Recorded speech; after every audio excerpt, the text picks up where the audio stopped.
Assalamualaikum warahmatullahi wabarakatuh. Perkenalkan, nama saya Aisyah Makfira dengan NIM 90100111818. Baik, saya di sini akan menjelaskan pemahaman saya mengenai konsep dan aplikasi murabahah.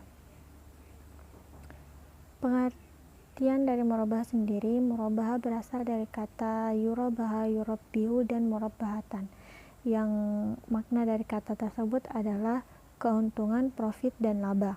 Nah, berdasarkan dari makna etimologi tersebut, dapat kita bayangkan bahwa definisi dari murabahah itu adalah bentuk jual beli untuk meraih profit atau keuntungan. Nah, jika muncul pertanyaan apa perbedaan dari murabahah dan jual beli, nah di sini saya akan menjelaskan secara lebih lanjut mengenai murabahah. Murabahah adalah akad jual beli yang disepakati antara penjual dan pembeli. Sebelumnya penjual menjelaskan atau menyebutkan berapa harga barang tersebut dan berapa profit yang akan diperoleh oleh si penjual. Nah, inilah yang menjadi pembeda dari murabahah dan jual beli. Di mana dalam jual beli murabahah melakukan transparansi harga dari barang yang akan dijual dan profit atau keuntungan yang akan diperoleh oleh si penjual tersebut. Contohnya, murabahah dikatakan sah apabila ketika saya misalnya membeli sebuah laptop dengan harga 3.300.000, katakanlah harganya segitu. Nah, saya menjualnya kembali kepada si Herul. Nah, kemudian saya menjualnya kembali kepada si Herul. Tetapi sebelum saya menjualnya, saya mengatakan kepada si Herul, saya akan mengambil keuntungan sebesar 200.000. Nah, kemudian Herul menyepakati bahwa saya dapat mengambil keuntungan. Nah, itulah yang dikatakan sebagai murabahah. Kemudian adapun dasar hukum dari murabahah.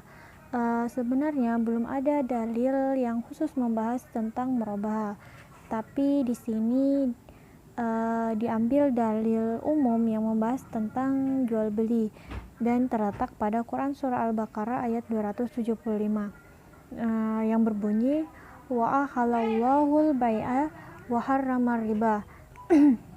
Nah, dengan artinya Allah telah menghalalkan jual beli dan mengharamkan riba. Dari hadis riwayat Abu Bakar juga menjelaskan bahwa ketika Nabi SAW hendak berhijrah, Abu Bakar membeli dua ekor unta. Nah, Nabi SAW kemudian berkata kepada Abu Bakar, biar aku membayar salah satunya. Kemudian Abu Bakar menjawab, ambillah unta itu tanpa harus membayar harganya. Namun Nabi SAW menjawab, jika tanpa membayar harganya, maka aku tidak akan mengambil unta tersebut. Kemudian hadis yang kedua hadis riwayat dari Ibnu Mas'ud, diriwayatkan bahwa Ibnu Mas'ud memperbolehkan menjual barang dengan mengambil keuntungan 1 atau 2 dirham. Menurut kompilasi hukum ekonomi syariah pasal 20 ayat 6 bahwa pembiayaan saling menguntungkan yang dilakukan oleh sohibul mal dengan pihak yang membutuhkan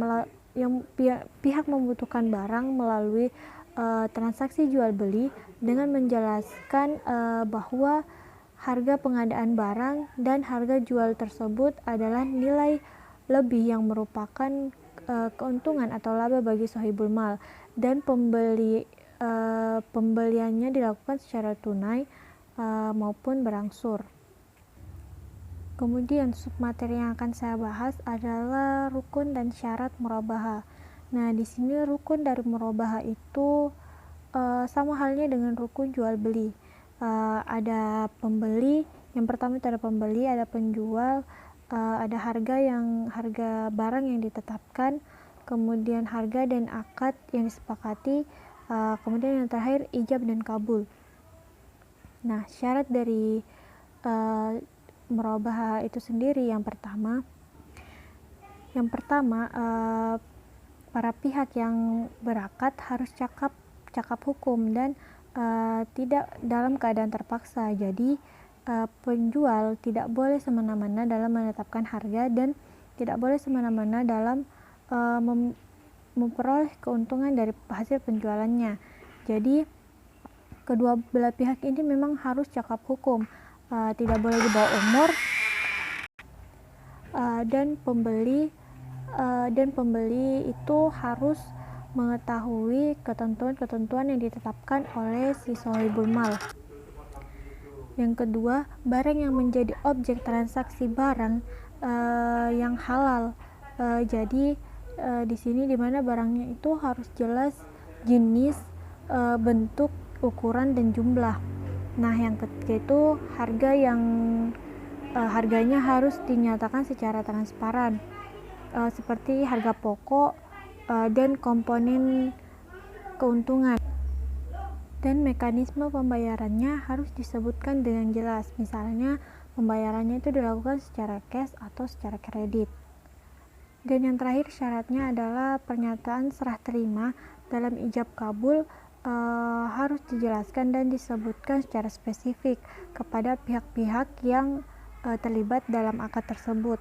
Nah, jadi memang Islam itu betul-betul spesifik dalam mengatur agar dalam kegiatan atau transaksi jual